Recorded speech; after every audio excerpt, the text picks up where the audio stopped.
ભારે પવનમાં ગાંધીનગરમાં ટાવર ધરાશાયી થયું છે। સેક્ટર 26માં મોબાઈલ ટાવર ધરાશાયી થયું। ગઈકાલે ફૂંકાયેલા ભારે પવનથી ટાવર ધરાશાયી। અનેક જગ્યાએ વૃક્ષો પણ ધરાશાયી થઈ ગયા છે। વધુ અપડેટ મેળવીશું સંવાદદાતા ગીતા પાસેથી। જી ગીતા, ગાંધીનગરમાં મોબાઈલ ટાવર ધરાશાયી। ગઈકાલે મોડી સાંજે ગાંધીનગરમાં જે પ્રકારે ધૂળની ડમરીઓ ઉડી હતી એણે મોબાઈલ ટાવર સહિત કેટલાય વૃક્ષોનો ભોગ લીધો છે। કેટલા બધા વૃક્ષો પડી ગયા હતા રસ્તા ઉપર અને સેક્ટર 26માં મોબાઈલ ટાવર ધરાશાયી થયું હતું। આ ટાવર એક મકાન પર પડ્યું હતું, પરંતુ કોઈ જાનહાનિના સમાચાર નથી। અને ટાવર આ ટાવર મુજબ હતો કે કેમ એ મુદ્દે હાલ તંત્રએ તપાસ શરૂ કરી છે। પરંતુ એવું કહી શકાય કે ગાંધીનગરમાં જે પ્રકારે પવન ફૂંકાયો તેને અપેક્ષા નહોતી કે આ પ્રકારે વાવાઝોડા પવન ફૂંકાશે, આટલી ઝડપે ફૂંકાશે અને આ પ્રકારની કોઈ ઘટના ઘટશે। તો આ જે પડી ગયેલો ટાવર છે તેને હટાવી દેવામાં આવે છે। અને મેં પહેલા પણ કહ્યું હતું કે ટાવર પડતા એ ટાવર ખરેખર નિયમ મુજબ લગાવવાનો હતો, નિયમ વિરુદ્ધ લગાવવાનો હતો। આ પ્રકારની ઘટના ન બને તે માટે સાવચેતીના પગલાં તંત્ર દ્વારા લેવામાં આવી રહ્યા છે। જી ગીતા, આપનો આભાર। આ તરફ અમદાવાદમાં પણ કમોસમી વરસાદે ભારે તારાજી સર્જી છે। સાણંદ એપીએમસીમાં મોટી નુકસાની થઈ છે। એપીએમસીમાં ખુલ્લામાં પડેલું અનાજ પલળી ગયું છે, કોથળા પણ પલળી ગયા છે, જેના કારણે આ તમામ જે અનાજ છે તે હવે બાતલ જશે। તો ખુલ્લામાં પડેલો માલ તરબોળ થઈ ગયો પાણીમાં।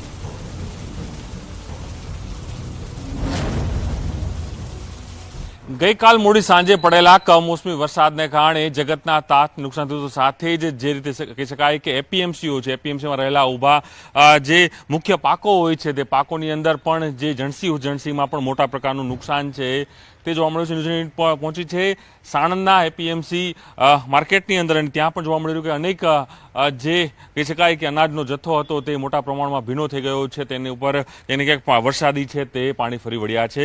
એના જે વેપારી જોડાયા છે વાત કરું તેમની સાથે જ ખાસ કરીને સાણંદ એપીએમસી છે, કદાચ આસપાસના વિસ્તારમાં સૌથી મોટી એપીએમસી છે। કેટલું નુકસાન આપ માનો છો કે ગઈકાલે જે વરસાદ થયો, કમોસમી વરસાદ થયો છે તેના કારણે કેટલું નુકસાન આપના એપીએમસીમાં જોવા મળી રહ્યું છે? દરેક વેપારીને ઓછામાં ઓછું 1 લાખ 1.5 લાખથી વધારે નુકસાન છે। ડાંગરનો સ્ટોક છે, હા, અને ડાંગર પલળવાથી, ક્વોલિટી બગડવાથી એનો ભાવ ઓછો માર આવશે, એટલે નુકસાન મોટા પ્રમાણમાં છે। ઓકે, ખાસ કરીને આ જે વિસ્તાર છે એપીએમસી સૌથી મોટું એપીએમસી છે, કેટલું નુકસાન આપ માનો છો એક વેપારી દીઠ? કારણ કે જે રીતે આપના વેપારી પણ બીજા સહયોગ કરી રહ્યા છે કે ખેડૂત તો આપી ગયા છે, હવે તમારી પાસે આ માલ છે, તો કેટલું નુકસાન અને આ એપીએમસીમાં જે વ્યવસ્થા છે કઈ રીતે જુઓ છો? ઓછામાં ઓછું 1.5 થી 2 લાખનું નુકસાન ડાંગરની અંદર, ઓછામાં ઓછું 1.5 થી 2 લાખનું નુકસાન હશે। હું ફરી દ્રશ્યો બતાવીશ, આપને જોઈ શકો છો પાછળના દ્રશ્યો બતાવી રહ્યો છું કે કઈ રીતે ડાંગર છે, આખો જે ડાંગર આવી ગયો છે, ખેડૂતે આપી દીધો, તેમ છતાં વેપારીઓ પાસે હજારોની સંખ્યામાં બોરીઓ છે, તેની ઉપર જે કમોસમી વરસાદ છે તેના કારણે મોટું નુકસાન છે તે થયું છે। અને ચોક્કસ માની કે લાખો રૂપિયાના નુકસાન એક વેપારી દીઠ માની રહ્યા છે કે લાખો રૂપિયાના નુકસાન વેપારી દીઠ થયા છે। ચોક્કસ એમ માની શકાય કે કમોસમી વરસાદ જે રીતે આવે છે તેને લઈને જગતનો તાત હોય કે વેપારી હોય, આ તમામ લોકો માટે એક મુસીબત છે તે અહીં સાબિત કરતો રહ્યો છે। કેમેરા કિંગ રાઠોડ સાથે પ્રણવ પટેલ, ન્યૂઝ 18 અમદાવાદ, સાણંદ। ગતરોજ આફત બનીને આવેલા વરસાદે ઠેર ઠેર તબાહીના દ્રશ્યો સર્જ્યા છે અને ત્યારે ગીર સોમનાથ જિલ્લામાં વરસેલા વરસાદને લઈ ખેડૂતોના માથે ચિંતાના વાદળો ઘેરાયા છે। મોડી રાત્રે ફૂંકાયેલા તેજ પવન સાથે વરસાદથી ખેડૂતોના કેરીના પાકને વ્યાપક પ્રમાણમાં નુકસાન થયું છે। ગતરોજ વરસેલ વરસાદ ખેડૂત માટે કાળ બનીને આવ્યો છે। તોફાની પવનના કારણે કેસર આંબાવાડીઓમાં કેરી ખરી પડી છે અને ગીરના મોટાભાગના વિસ્તારમાં અડદ, મગ, તલ સહિત ઉનાળુ મગફળીનું પણ મોટા પ્રમાણમાં વાવેતર છે અને તમામ પાકો લણવાની તૈયારીમાં છે અને ત્યારે જ કમોસમી વરસાદથી ખેડૂતોના મોંમાં આવેલો કોળિયો છીનવાઈ ગયો છે। જે પવન અને વરસાદ આવ્યો છે એ ખેડૂત માટે કાળ બનીને આવ્યો કહેવાય। જેથી કરીને આંબા છે, કેળ છે, અમારે ખુદની આંબાની બગીચો, કેળનો બગીચો, એમ માંડવીના પાથરા પડ્યા છે, અડદ મગના પાથરા પડ્યા છે, બધામાં લાગત નુકસાન જોવા મળ્યું છે। નુકસાનીમાં 2 વીઘાના મગ છે, પાથરા પડ્યા, નુકસાન તો ઘણી છે વરસાદની હિસાબે। વરસાદ તો ઘણો છે, પાથરા પલળી ગયા। પંચમહાલમાં વાવાઝોડાની ભારે અસર વર્તાય છે. તેજ પવન સાથે પડેલા વરસાદથી તારાજીના દ્રશ્ય સર્જાયા. કેટલીક જગ્યાએ કમોસમી વરસાદથી ખેડૂતોમાં ચિંતા છે. કમોસમી વરસાદના કારણે પંચમહાલ જિલ્લામાં કેરીના પાકને ભારે નુકસાન છે. પંચમહાલના કાલોના વેજલપોર ખાતેના બાગાયત કેન્દ્રમાં આંબાવાડીમાં વાવાઝોડાની ભારે અસર વર્તાય છે અને ભારે પવન ફૂંકાતા આંબાવાડીઓમાં કેરીઓ આંબા પરથી ખરીને નીચે પડી ગઈ છે અને આંબા પરથી કેરીઓ ખરી પડતા કેરીનું વેપાર કરતા વેપારીઓ પણ અને ખેડૂતો ચિંતામાં છે. વેજલપુર આંબાવાડીમાં બાગાયત ફાર્મમાં કેસર, દશેરી, લંગડા, મલ્લિકા સહિતની પ્રજાતિની કેરીઓ છે. ગત રોજ વરસેલ તોફાની વરસાદ ખેડૂતો માટે કાળ બનીને આવ્યો. આ લાખો રૂપિયાનો ખર્ચો કર્યો છે, અમે લાખો રૂપિયામાં વારી રાખી છે. એ બગાયતના અંદરમાં અમે આ બગાયત કેન્દ્ર સરકારની રાખી છે, તો ટેન્ડલ તરીકે રાખી છે, લાખો રૂપિયામાં રાખી છે. એના કારણે વાવાઝોડાના કારણે અમને કંઈ ફાયદો લાગતો નહીં. 20 મજૂર છે તો બી કેરીઓ વિનાતી નથી.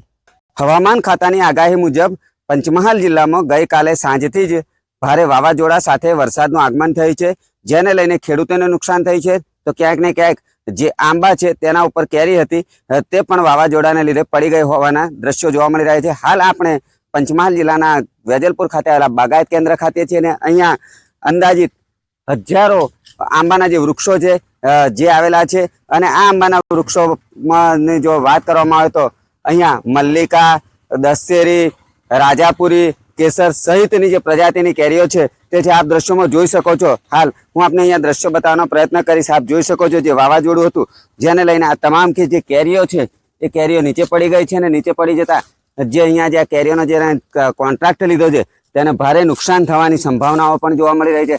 આપ જોઈ શકો છો આંબા નીચે ઠેર ઠેર જે કેરી છે તે પડી ગઈ છે અને જેના કારણે જે અહીંયા જે કોન્ટ્રાક્ટર છે તેને ભારે નુકસાન થવાની સંભાવના કોન્ટ્રાક્ટર દ્વારા વ્યક્ત કરવામાં આવી છે.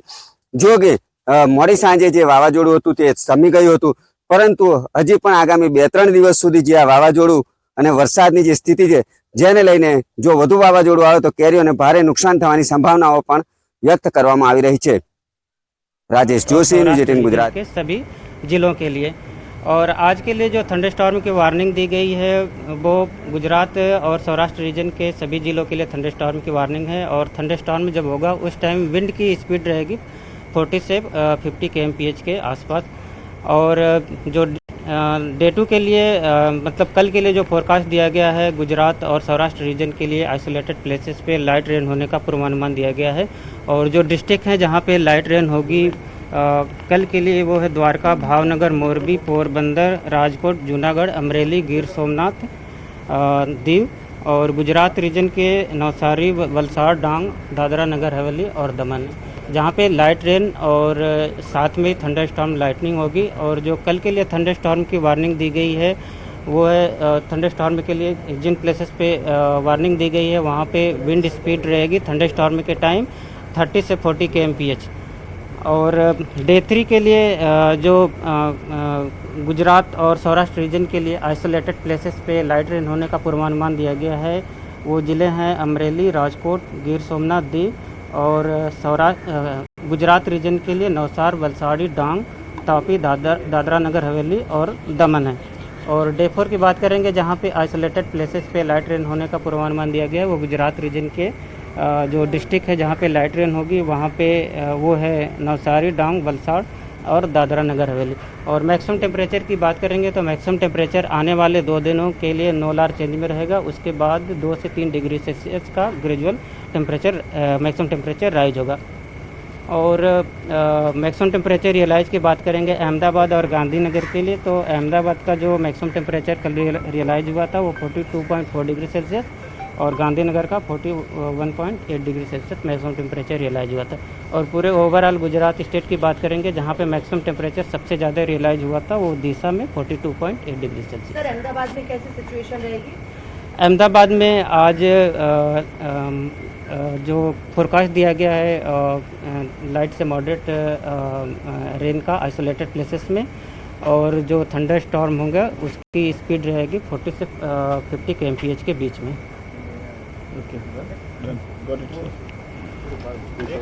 सर एक बार लिखा दीजिए। તો 40 થી 50 કિલોમીટરની ઝડપે પવન ફૂંકાઈ શકે છે. આ સાથે જ આજે પણ છૂટો છવાયો વરસાદ થઈ શકે છે, પરંતુ પવનની ગતિ છે 40 થી 50 કિલોમીટર પ્રતિ કલાકની રહેવાની છે, જેના કારણે ગઈકાલે આપણે જોયું છે કે અનેક જગ્યાએ વૃક્ષ પણ ધરાશાયી થયા, હોર્ડિંગ્સ પડી ગયા હતા, જોરદાર પવન ફૂંકાયો, અનેક જગ્યાએ નુકસાન થયું છે. ખાસ કરીને ખેતીને નુકસાન થઈ રહ્યું છે, આંબાવાડીઓમાં કેરીઓ ખરી પડી છે. તો અલગ અલગ રીતે આ નુકસાનીના સમાચાર ગઈકાલે આવ્યા છે, માટે આજે સાવચેત રહેજો, કારણ કે હજુ પણ 2 થી 3 દિવસ આ પ્રકારનું વાતાવરણ રહેવાનું છે. ત્યારબાદ અત્યારે થોડી ઠંડક જોવા મળી રહી છે, પરંતુ 3 દિવસ બાદ ફરી એક વખત ગરમીનો રાઉન્ડ જોવા મળશે.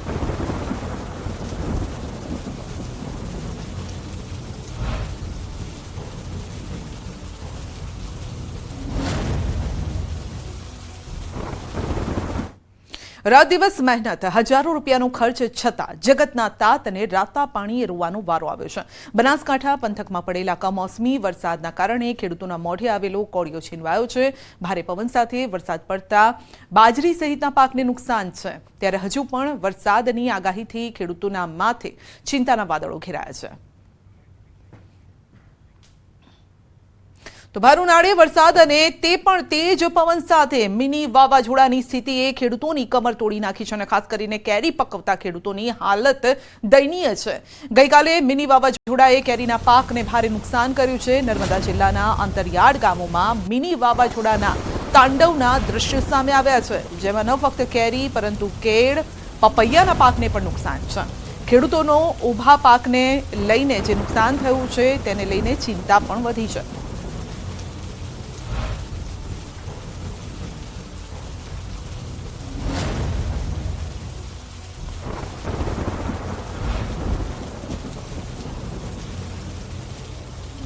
બુલેટિનમાં આગળ વધીશું નાનકડા બ્રેક બાદ.